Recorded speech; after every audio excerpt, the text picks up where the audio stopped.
नमस्कार साथियों, स्वागत है आपके अपने YouTube channel science by SR गलो विद एजुकेशन न्यूज़ में। तो आज का मेरा जो छोटा सा वीडियो है वो 10वीं के विद्यार्थियों के लिए बहुत ही महत्वपूर्ण है, जो आगामी बोर्ड परीक्षाएं देने जा रहे हैं। इस छोटे से वीडियो में मैं उनको विज्ञान विषय के महत्वपूर्ण मात्रक और सूत्र बताने वाला हूँ। तो इससे पहले कि मैं अपना वीडियो शुरू करूँ, आप सभी से निवेदन है कि आप मेरे यूट्यूब चैनल को सब्सक्राइब करें और बेल आइकन को प्रेस करें ताकि मुझे मोटिवेशन मिलता रहे। तो चलिए शुरू करते हैं आज का वीडियो। सबसे पहले मैं जो रिड्यूस्ड सिलेबस है उसके इम्पोर्टेंट मात्रक बताने जा रहा हूँ। तो सबसे पहले जो मात्रक है हमारा वो है लेंस की शक्ति। तो लेंस की शक्ति का मात्रक होता है डायोप्टर। दूसरा मात्रक है विद्युत धारा का, एम्पियर। वैसे विद्युत धारा के छोटे मात्रक भी होते हैं जिनमें मिली एम्पियर और माइक्रो एम्पियर महत्वपूर्ण है। इसके बाद आता है विभवांतर। तो विभवांतर का मात्रक होता है वोल्ट। इसके बाद है विद्युत विभव। विद्युत विभव का मात्रक वोल्ट, यानी विभवांतर और विद्युत विभव दोनों के ही एसआई मात्रक वोल्ट होते हैं। इसके बाद है प्रतिरोध। प्रतिरोध का मात्रक है ओम। छठे नंबर पर है प्रतिरोधकता, जिसको विशिष्ट प्रतिरोध भी कहते हैं। इसका मात्रक है ओम मीटर। तो बच्चे है ना प्रतिरोध और प्रतिरोधकता के मात्रकों में कन्फ्यूज हो जाते हैं, तो थोड़ा इनको ध्यान से देखना। प्रतिरोध का मात्रक है ओम और प्रतिरोधकता का है ओम मीटर। इसके बाद है विद्युत शक्ति। इसका मात्रक होता है वाट। इसके अलावा इसके कुछ बड़े मात्रक भी हैं, जैसे हॉर्स पावर, किलोवाट, मेगावाट और गीगावाट। इसके बाद विद्युत ऊर्जा जो हमारे घरों में खर्च होती है उसका मात्रक है वाट सेकंड या जूल। लेकिन विद्युत ऊर्जा का जो व्यापारिक या व्यावसायिक मात्रक है वो है किलोवाट घंटा, जिसको हम बोलचाल की भाषा में यूनिट भी कहते हैं। इसके बाद अगला जो मात्रक है हमारा वो है चुंबकीय क्षेत्र की तीव्रता। तो चुंबकीय क्षेत्र की तीव्रता का मात्रक ओरस्टेड है, जो कि ओरस्टेड के सम्मान में रखा गया है। और अंतिम जो मात्रक है हमारा वो है चुंबकीय फ्लक्स का वेबर। तो मेरे हिसाब से इसमें जो रिड्यूस सिलेबस है उसके सारे मात्रक आ चुके हैं। इसके बाद हम शुरू करते हैं अगला पार्ट, यानी इम्पोर्टेंट सूत्र जो आपके पूरी किताब से लिए गए हैं।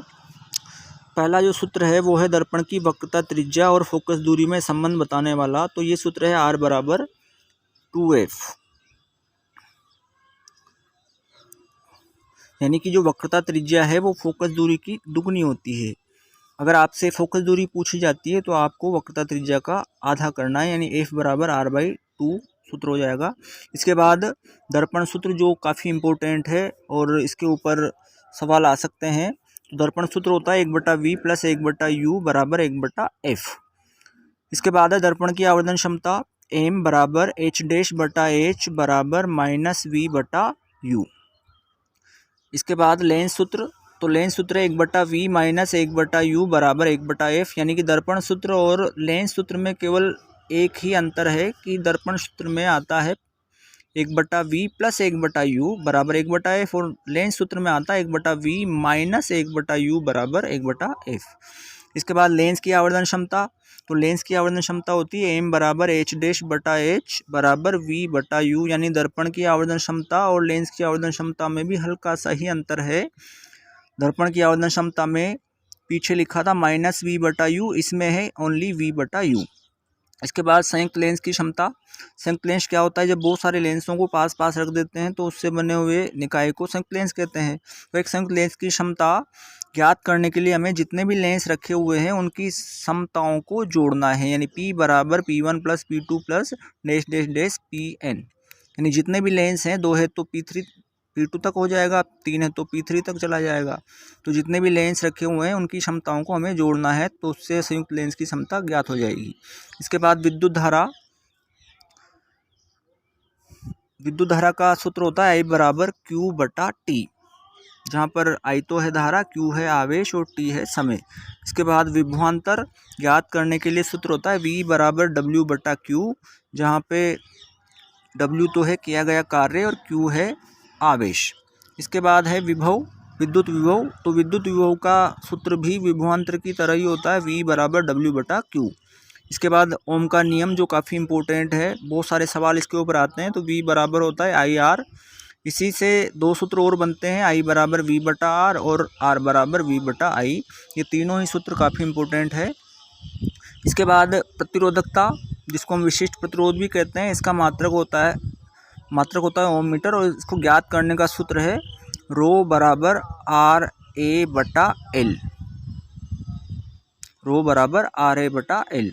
इसके बाद प्रतिरोधों को जब श्रेणी क्रम में जोड़ा जाता है तो उसका तुल्य प्रतिरोध ज्ञात करने का है R बराबर R1 plus R2 plus R3, यानी जितने भी तार जोड़े हुए हैं उनके प्रतिरोध को जोड़ना है, हमें तुल्य प्रतिरोध प्राप्त हो जाएगा। इसके बाद अगर प्रतिरोधकों को पार्श्व क्रम में जोड़ा गया है तो उसका तुल्य प्रतिरोध ज्ञात करने का सूत्र है 1/R बराबर 1/R1 plus 1/R2 plus 1/R3, यानी कि पार्श्व क्रम संयोजन का जो तुल्य प्रतिरोध है वो अलग अलग प्रतिरोधों के व्युत्क्रम का योगफल होता है। इसके बाद किसी उपकरण द्वारा उत्पन्न ऊष्मा ज्ञात करने के लिए दो सूत्र होते हैं, H बराबर I²RT या फिर H बराबर VIT। तो जो भी राशियां दे रखी है उसके हिसाब से हम सूत्र का चुनाव करेंगे। इसके बाद विद्युत शक्ति, इलेक्ट्रिक पावर, तो P बराबर है VI। एक और सूत्र है, अगर हम P बराबर VI में V का मान ओम के नियम से रख देते हैं तो अगला सूत्र आता है P बराबर I²R, और अगर इसमें हम P बराबर VI में I का मान रखते हैं तो फिर सूत्र आता है P बराबर V² बटा R। इसके बाद अंतिम जो सूत्र है वो काफ़ी इम्पोर्टेंट है, हर साल बोर्ड परीक्षा में इसके ऊपर प्रश्न आते हैं। ये है किसी उपकरण द्वारा व्यय या खर्च होने वाली विद्युत ऊर्जा। तो किसी भी उपकरण द्वारा खर्च होने वाली विद्युत ऊर्जा को ज्ञात करने का सूत्र है संख्या इंटू शक्ति इंटू समय इंटू दिन बटा 1000, यानी जितनी भी राशियां दे रखी है उन सबको गुणा करना है और नीचे 1000 का भाग देना है, ताकि हमें जो आंसर है वो किलोवाट घंटा में प्राप्त हो सके। तो नमस्कार साथियों, मिलते हैं अगले वीडियो में, धन्यवाद।